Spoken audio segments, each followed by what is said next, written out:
आज का ये वीडियो शुरू करने से पहले आपके और आपके पूरे परिवार को मेरे और मेरे पूरे परिवार की तरफ से दीपावली की बहुत सारी शुभकामनाएं। दिवाली या फिर कोई भी त्योहार हो, मीठे में क्या बनाया जाए हम सभी को इसकी टेंशन होती है। आज मैं आपके साथ ऐसी 4 डेज़र्ट की रेसिपी शेयर करने वाली हूँ, जिसे आप सिर्फ दिवाली पर ही नहीं बल्कि किसी भी फेस्टिवल में बना सकते हो। आपके घर में जो भी गेस्ट आएँगे उन्हें जब आप ये डेज़र्ट सर्व करोगे ना, उन्हें ये बहुत ही पसंद आएगा। इन सभी को बनाना आसान है और स्वाद में सारे एक से बढ़कर एक। तो चलिए आज की इन रेसिपीज़ को शुरू करते हैं। ऐसी ही और आसान रेसिपीज़ को देखने के लिए हमारी चैनल को सब्सक्राइब करें और बेल आइकन को भी ज़रूर प्रेस करें। तो सबसे पहले मैं बनाने वाली हूँ हम सभी के फेवरेट मावा गुजिया। तो इसके लिए सबसे पहले स्टफिंग बनाएंगे। तो मैंने यहाँ पर 1 कप मावा लिया हुआ है और 1/4 कप मैंने सूजी लिया हुआ है। सबसे पहले एक कढ़ाई गर्म करेंगे और इसमें डालेंगे घी तकरीबन 2 चम्मच।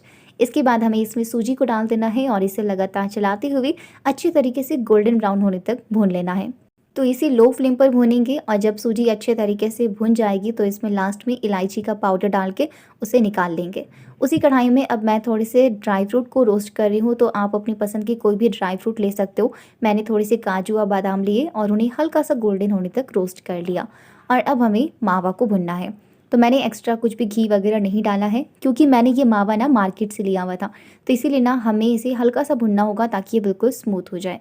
तो ज़्यादा नहीं, 3 से 4 मिनट लगेंगे और ये मावा हमारा भुन जाएगा। मावा को भून कर निकाल लेने के बाद हमें इसे हल्का सा ठंडा कर लेना है और तब तक के लिए हम अपना डो बना कर तैयार करेंगे। तो मैंने यहाँ पर एक बोल लिया है और इसमें मैंने डाला है 1 कप मैदा। साथ ही में मैंने इसमें तकरीबन 2 चम्मच ऑयल डाला है। ऑयल डालने से जो हमारी गुजिया की ऊपर की लेयर बनेगी ना, वो बहुत ही बढ़िया खस्ता बनेगी। और अब क्या करेंगे कि इसे अच्छे तरीके से मिला देंगे ताकि ये जो ऑयल का मोयम है ना, वो बढ़िया तरीके से मैदे में मिक्स हो जाए। और इसके बाद इसमें थोड़ा थोड़ा पानी डालते हुए हमें इसका हल्का सेमी सॉफ्ट डो बना करके तैयार कर लेना है। तो डो बन करके तैयार हो चुका है। चलिए फटाफट से अब हम अपने मावे की स्टफिंग को रेडी कर लेते हैं। तो मैंने यहाँ पर एक बोल लिया, इसमें मैंने सूजी लिया है, साथ ही में चीनी डाला है। तो चीनी आप अपने टेस्ट के अकॉर्डिंग ऐड करें, क्योंकि मावा भी मिठास लाता है, तो इसीलिए आप अपने टेस्ट के अकॉर्डिंग डालना। साथ ही में मावा डाल देंगे और इन सारी चीज़ों को अच्छे तरीके से मिला देंगे। साथ ही में मैंने इसमें जो भुने हुए ड्राई फ्रूट थे वो भी डाल दिया है। फ्रेंड्स, हमने जो इसमें सूजी या मावा डाला है ना, दोनों का बहुत ही बढ़िया टेस्ट लाता है। हालांकि अगर आप चाहो तो सिर्फ मावा से भी बना सकते हो, बट एक बार ये सूजी वाला ट्राई करना, आपको बहुत ज़्यादा पसंद आएगा। तो हमारी स्टफिंग तो रेडी हो चुकी है और अब मैंने क्या किया कि जो हमारा डो था उससे मैंने छोटी छोटी बॉल्स बना लिए हैं, जैसे हम पूरियों के लिए बनाते हैं। और अब हमें इसे बेलना है। आपको बेलने वक्त ना तेल या फिर सूखे आटे की बिल्कुल भी ज़रूरत नहीं पड़ेगी, अगर आपका डो बिल्कुल परफेक्ट रहेगा। बेलने वक्त ध्यान रखिए कि आपको इसे बहुत ज़्यादा मोटा या बहुत ज़्यादा पतला नहीं बेलना है, हल्का कुछ इस तरीके से बेल कर तैयार करना है। तो अब हम अपनी गुजिया की फिलिंग करने वाले हैं। तो आज मैं आपके साथ 2 तरीका शेयर करने वाली हूँ। सबसे पहले ये जो एक मशीन आता है ना मार्केट में, उससे बताऊँगी। तो इसके लिए तो सबसे इम्पॉर्टेंट ये है कि आपको पूरी को हल्का सा बड़ा बेलना है ताकि वो उसमें आसानी से आ जाए। इसके बाद इसमें 1 या 2 चम्मच स्टफिंग डालें और इसे अच्छे तरीके से दबा दें ताकि जो आटे की लेयर है ना, वो आपस में अच्छे तरीके से चिपक जाए। और अब जो एक्स्ट्रा आटा है वो हमें निकाल देना है और अब सावधानी से इसे खोल दें। ये देखिए, बन के रेडी हो चुका है। कोई भी मेहनत नहीं है। अगर आपको डिज़ाइन नहीं आता है तो बहुत ही आसानी से आप इसे बना सकते हो। दूसरा जो तरीका मैं आपके साथ शेयर करने वाली हूँ ना, उसमें हम हाथों से डिज़ाइन बनाएंगे। वो दिखने में ना बहुत ही प्यारी होती है और मुझे ये चीज़ मेरी माँ ने सिखाई थी। चलिए अब मैं आपको बताती हूँ। तो सबसे पहले क्या करना है कि हमें इसके अंदर स्टफिंग को फिल करना है पूरी के अंदर, और जो दोनों तरफ के आटे के लेयर्स हैं ना, उन्हें आपस में जोड़कर हाथों की मदद से अच्छे तरीके से दबा देना है ताकि ये फ्राई करने वक्त खुले नहीं। अब क्या करना है कि जो नीचे का कॉर्नर वाला साइड है उसे हमें अंदर की तरफ प्रेस करना है। जब आप एक साइड में प्रेस करोगे ना, तो बाहर में अपने आप ही आटे की लेयर निकलती जाएगी, तो उसे आपको वापस से अंदर की तरफ प्रेस करते जाना है। बहुत आसान है। अगर आप फर्स्ट टाइम भी बना रहे हो ना, तो आप 3 से 4 बनाना, आपके बिल्कुल परफेक्ट बनने लगेंगे। पूरी गुजिया हम इसी तरीके से डिज़ाइन बनाएंगे और लास्ट वाले को इस तरीके से मोड़ देंगे। और ये देखो, लग रही है ना प्यारी। तो दोनों में से जो भी तरीका आपको आसान लगे उस तरीके से गुजिया को फिल कर ले। अब बारी आती है गुजिया को फ्राई करने की। तो सबसे इम्पॉर्टेंट तो ये है कि आपको तेल को बहुत ज़्यादा गर्म नहीं करना है, हल्का सा मीडियम गर्म तेल रहना चाहिए। और फ्लेम को बिल्कुल लो टू मीडियम पे रखें और एक एक करके आपकी कढ़ाई में जितना स्पेस हो उस हिसाब से आप उसमें गुजिया डाल दें। अच्छे तरीके से दोनों तरफ से गोल्डन ब्राउन होने तक फ्राई करें और सारी गुजिया को बिल्कुल इसी तरीके से फ्राई करना है। बीच में अगर आपको लग रहा है कि आपका तेल ज़्यादा गर्म हो गया है, तो आप थोड़ी देर के लिए गैस का फ्लेम ऑफ करके तेल को हल्का ठंडा कर लें। ये हमारी गुजिया बनकर तैयार हो चुकी है। ऊपर से बिल्कुल क्रिस्पी, अंदर से बिल्कुल सॉफ्ट, बहुत ही ज़्यादा टेस्टी होता है। तो चलिए इस यमी सी रेसिपी के बाद बढ़ते हैं अपनी अगली डेज़र्ट की रेसिपी की तरफ। अगली रेसिपी जो मैं आपके साथ शेयर करने वाली हूँ वो पर्सनली मेरा ऑल टाइम फेवरेट डेज़र्ट है, जिसे मैं कभी भी खा सकती हूँ। तो मैं बनाने वाली हूँ मालपुआ, सुपर सॉफ्ट और बहुत ही जूसी। तो मालपुआ बनाने के लिए हमें सबसे पहले बैटर रेडी करना होगा। तो चलिए फटाफट से रेडी करते हैं। सबसे पहले हमें लेना है ग्राइंडर जार और इसमें मैं डाल रही हूँ केला, साथ ही मैं डाल रही हूँ सेब और थोड़े से अंगूर। अब आप सोच रहे होंगे कि ये हम क्या कर रहे हैं, फ्रूट्स क्यों डाल रहे हैं। यकीन मानिए मालपुए में ना इनका बहुत ही बढ़िया स्वाद आता है। वैसे केला तो हम सभी जनरली डालते ही हैं, बट ये जो अंगूर और साथ में हमने सेब डाला है ना, इनका स्वाद ज़बरदस्त आएगा। आप एक बार ट्राई करना। इसमें ना मैंने थोड़ा सा दूध डाला और बस इसे अच्छे तरीके से ग्राइंड कर लिया। टोटल जो दूध की क्वांटिटी मैंने ऐड की है ना, वो तकरीबन 1 कप है छोटे वाले कप से, बट उसे मैं एक बार में नहीं डाल रही हूँ, थोड़ा थोड़ा करके डाल रही हूँ। तो मैंने थोड़ा सा दूध डाला, साथ में ऐड किया 1 कप मैदा और 2 बड़ा चम्मच सूजी। आपके पास बारीक या फिर थोड़ा मोटा जो भी सूजी हो वो आप यूज़ कर सकते हो, क्योंकि हमें इसे आखिर में ग्राइंड ही करना है। थोड़ा सा दूध और डाला और बस वापस से ग्राइंड कर लिया। अब यहाँ पे ये देखिए, आपको यहाँ पे चेक करना है कि आपका बैटर परफेक्ट है या नहीं है। तो यहाँ पर आप देख सकते हो कि अभी जो बैटर है ना वो हल्का सा गाढ़ा है। तो मैं इसमें थोड़ा सा दूध और डाल रही हूँ और इसे लास्ट टाइम अच्छे तरीके से ग्राइंड कर लेंगे।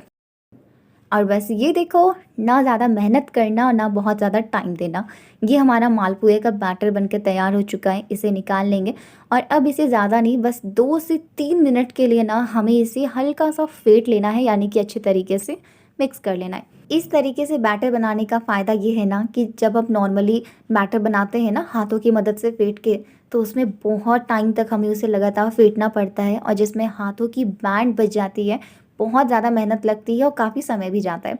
बट जब आप इस तरीके से बनाओगे ना, आपका समय भी बचेगा, मेहनत भी बचेगी और हाँ, आपका बैटर बिल्कुल स्मूथ बनकर तैयार होगा।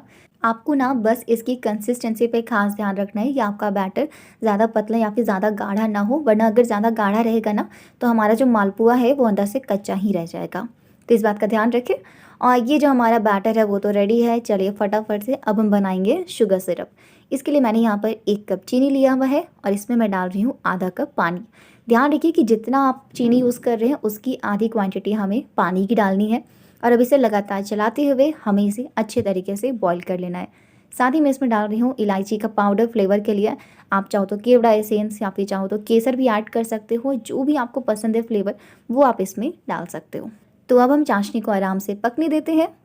तो हमारी चाशनी में तो काफ़ी अच्छा बॉईल आ रहा है, बट हमें कैसे पता चलेगा कि हमारा चाशनी पका है या नहीं मालपुए के लिए। तो आपको क्या करना है ना कि थोड़ा सा चाशनी को आप हाथों में लेकर के कुछ इस तरीके से टच करें।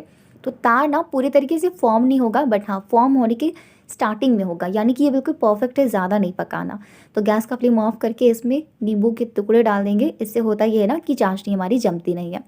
चाशनी को कर देते हैं साइड, फटाफट से करते हैं अपने मालपुओं को फ्राई।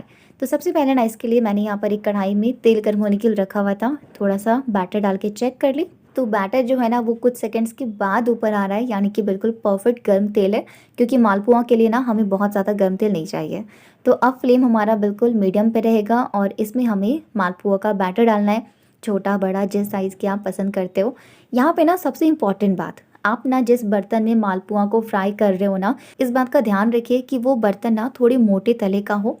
और सेकंड ये कि वो ना कुछ इस तरीके से फैला हुआ हो, मतलब वो जो गड्ढे वाले कढ़ाई होते हैं ना, उनका इस्तेमाल आपको बिल्कुल नहीं करना है, क्योंकि उसमें होता ये है कि जब आप बैटर डालोगे ना तो बैटर एक ही जगह पे जम जाता है और वो अच्छे तरीके से फैलता नहीं है और मालपुए भी अच्छे तरीके से फ्राई नहीं हो पाते हैं।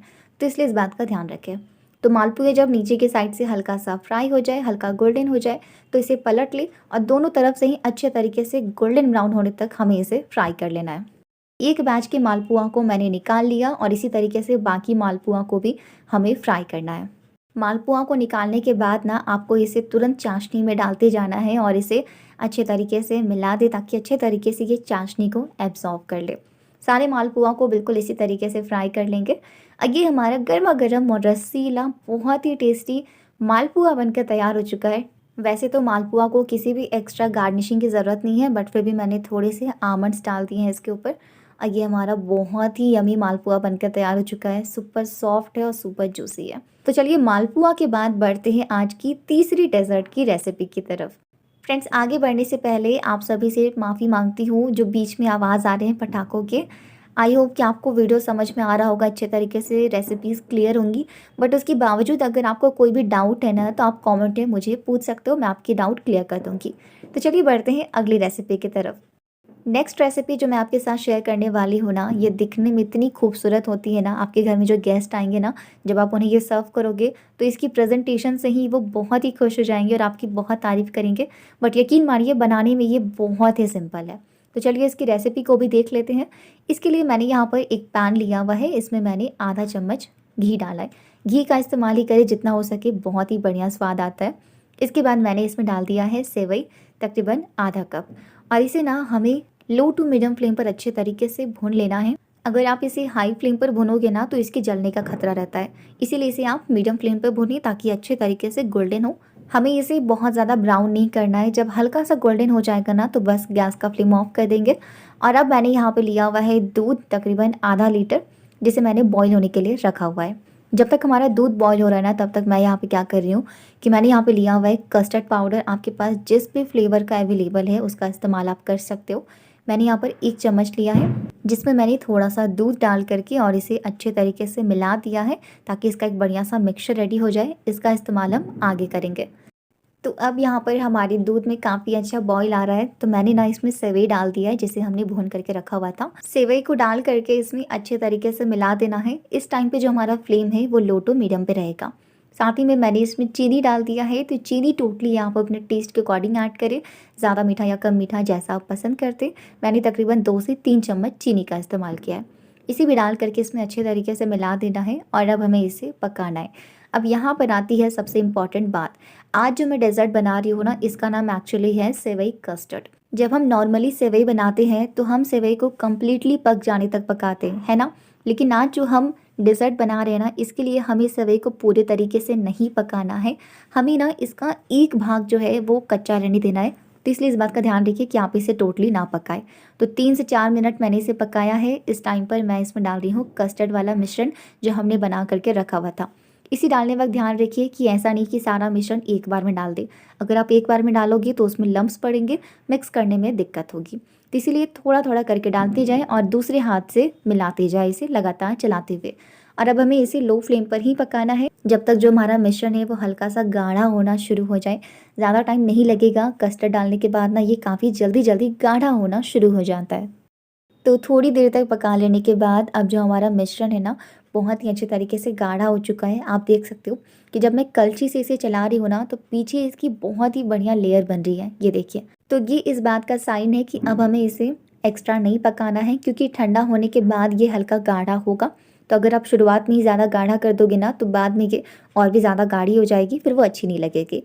तो इसे अब हम क्या करते हैं, एक बोल में निकाल लेते हैं और इसे हमें अब अच्छे तरीके से ठंडा कर लेना है। आप चाहो तो इसे रूम टेम्परेचर पर करके भी कर सकते हो ठंडा, या फिर अगर आप चाहो तो इसे आप फ्रिज में रख दो। बस ध्यान रखो कि इसे अच्छे तरीके से ठंडा कर लेना। चलिए अब हम अपने डेज़र्ट को सर्व करने की तैयारी कर लेते हैं। तो इसके लिए ना सबसे पहले मैंने यहाँ पे ये कुछ इस तरीके के ग्लासेस लिए हुए। आपके पास जो भी ग्लासेस है उनका इस्तेमाल आप कर सकते हो, या फिर चाहो तो नॉर्मल ग्लास में भी सर्व कर सकते हो। इधर मैंने यहाँ पे कुछ फ्रूट्स लिए हुए हैं, तो मेरे पास जो भी अवेलेबल थे मैंने वो लिए हुए। मैंने अनार लिया है, साथ में केला है, अंगूर है और सेब है जिन्हें मैंने बारीक कट किया हुआ है। और ये रहा सेवई।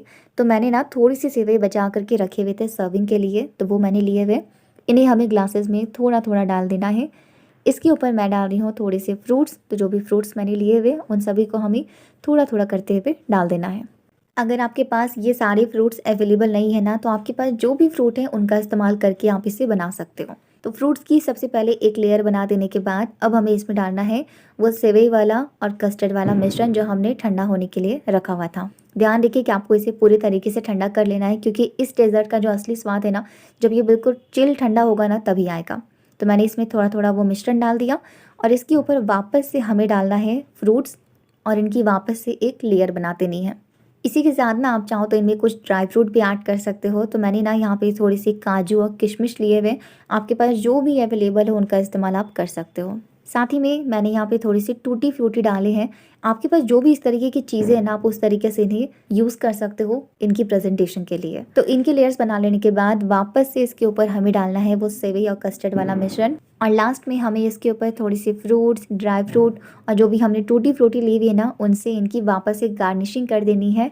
और बस ये देखो, ना ही ज़्यादा मेहनत करना, और ये हमारी इतनी अच्छी दिखने वाली डेज़र्ट बनकर तैयार हो चुकी है।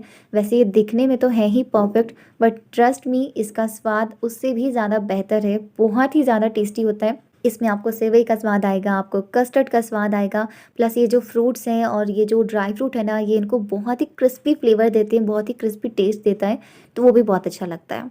तो चलिए, इस सुपर यमी डेजर्ट के बाद बढ़ते हैं आज की चौथी और आखिरी रेसिपी की तरफ। तो आज की जो आखिरी रेसिपी मैं आपके साथ शेयर करने वाली हूँ ना, वो बनाने में भी बहुत आसान है और दिखने में ना बहुत क्यूट और बहुत प्यारे। तो मैं बनाने वाली हूँ मिनी रसगुल्ले। मिनी रसगुल्ला बनाने के लिए मैंने यहाँ पे दूध लिया हुआ है। आप चाहे तो गाय के दूध या फिर पैकेट वाले दूध किसी का इस्तेमाल भी कर सकते हो। मैंने यहाँ पे गाय का दूध लिया हुआ है। सबसे पहले ना हमें दूध से छेना बनाना होगा। तो मैंने यहाँ पे दूध को बॉईल होने के लिए रखा हुआ है, और जैसे ही दूध में बॉईल आएगा ना, हमें इसमें डालना है नींबू का रस या फिर विनेगर, ताकि हमारा जो छेना है वो बन पाए। अब यहाँ पर एक इम्पॉर्टेंट टिप, आप चाहे विनेगर का इस्तेमाल करें, चाहे आप नींबू के रस का इस्तेमाल करें, जितनी क्वांटिटी आप उन दोनों की लेंगे ना, उतना ही आपको उसमें पानी डाल के मिक्स करना है। इसके बाद ही आप उसे दूध में डालें। इस बात का भी ध्यान रखिए कि सारा मिश्रण एक बार में ना डालें, थोड़ा थोड़ा करते डालते जाए और इसे मिलाते जाए। धीरे धीरे आप देखेंगे कि आपका जो छेना है ना, वो अलग होते जाएगा, और वो जो ग्रीन कलर का जो पानी निकलता है ना उसमें, वो आपका साइड होते जाएगा। और ये देखिए, हमारा जो छेना है वो बहुत ही अच्छे तरीके से रेडी हो चुका है। पूरा पानी अलग है और छेना अलग है। तो गैस का फ्लेम ऑफ कर देंगे, और इधर मैंने यहाँ पर एक बर्तन लिया हुआ है, जिसके ऊपर मैंने एक छन्नी रखा हुआ है, और उसके ऊपर मैंने एक कॉटन का कपड़ा रखा हुआ है। अभी हमने जो छेना बनाया है उसे हमें इसमें डाल देना है, ताकि जो इसका एक्स्ट्रा पानी है ना, वो सारा अलग हो जाए और छेना हमारा अलग हो जाए। ये देखिए, तो छेना को छान लेने के बाद ना, अब हमें इसमें पानी डाल करके और इसे अच्छे तरीके से धो लेना है, ताकि इसमें नींबू की या फिर विनेगर का जो भी फ्लेवर है ना, वो सारा निकल जाए। तो इसे ठंडे पानी से अच्छे तरीके से धो लेने के बाद अब हमें क्या करना है कि इसके अंदर का जो एक्स्ट्रा पानी है ना, वो सारा हमें निकाल देना है, ताकि इसमें एक्स्ट्रा मॉइस्चर ना रहे।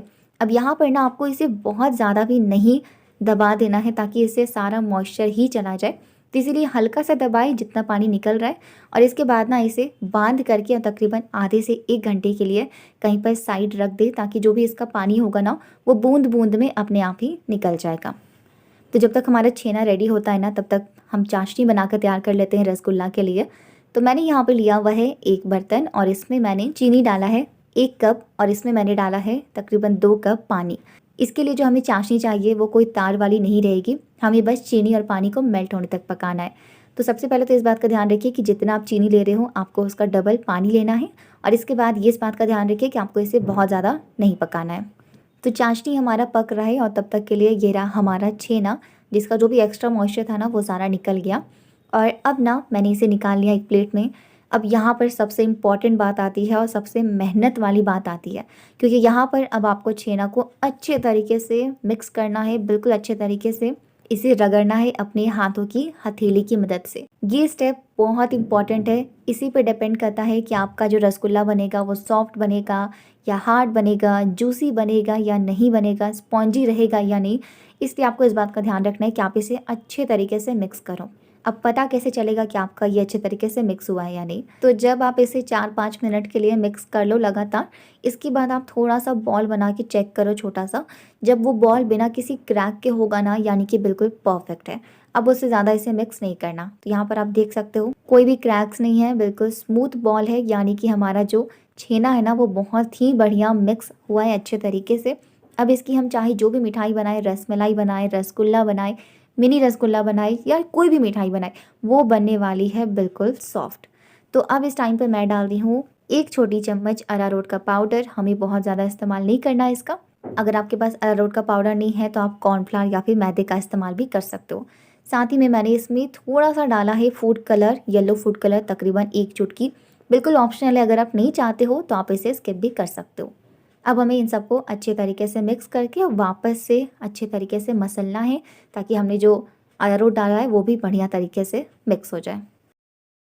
तो इसे अच्छे तरीके से मिक्स कर लेने के बाद अब हमें इनके छोटी छोटी बॉल्स बनाकर तैयार करने हैं। तो क्योंकि मैं मिनी रसगुल्ला बना रही हूँ, तो इसके लिए मैंने छोटी छोटी बॉल्स बनाए हैं। आप चाहो तो बड़ी बॉल्स भी बना सकते हो। इसके बाद इसे हाथों में अच्छे तरीके से गोल कर लेंगे, बिना किसी क्रैक का बॉल होना चाहिए। ये सबसे इम्पॉर्टेंट है, आपको अपने दिमाग में ये बात हमेशा रखनी है। और इधर जो हमारा चाशनी है ना, इसमें भी काफ़ी अच्छा बॉयल आ रहा है। जैसा कि मैंने कहा कि कोई तार की चाशनी नहीं बनानी है, तो जब इसमें बॉयल आने लगे ना, तो इसमें हमें एक एक करके जो बॉल है रसगुल्ला वाला वो डालते जाना है। सारा बॉल एक बार में बिल्कुल भी ना डालें, इससे ना चाशनी का टेम्परेचर अचानक से डाउन हो जाएगा, तो रसगुल्ले को पकने में प्रॉब्लम होती है, अच्छे तरीके से पकता नहीं है। तो इसीलिए एक एक बॉल करके डालें। और इस बात का भी ध्यान रखिए कि अगर आपने ज़्यादा बनाए हुए हैं ना, तो आपको एक बार में ही फिल नहीं कर देना है। जितने रसगुल्ले एक बार में आराम से पक सके, आपको उतने रसगुल्ले ही डालने हैं। तो मैंने ना इसे मीडियम फ्लेम पर तकरीबन 15 से 16 मिनट के लिए पकाया। आप देख सकते हो कि ये साइज़ में बिल्कुल डबल हो चुके हैं। मैंने छोटे छोटे बनाए थे, बट अब ये थोड़े बड़े हो चुके हैं। तो यानी कि हमारा रसगुल्ला परफेक्टली पक चुका है। अब हमें इसे निकाल लेना है। आप देख सकते हो कितना बढ़िया जूसी बनकर तैयार हुआ है। तो अगर आपके मुंह में भी रसगुल्ला के नाम से पानी आने लगता है ना, तो ये वाली रेसिपी तो आपको डेफिनेटली ट्राई करनी ही चाहिए, बहुत ज़्यादा पसंद आएगी आपको। तो हमारी आज की ये चारों रेसिपीज़ बनकर तैयार हो चुकी हैं। चारों डेज़र्ट्स बनाने में बहुत आसान है, और क्योंकि जब त्योहारों का समय होता है ना, तो हम कुछ ऐसी रेसिपीज़ बनाना पसंद करते हैं जो टेस्टी हो, लेकिन थोड़ी कम मेहनत में बनकर तैयार हो जाए और ज़्यादा समय ना लगे।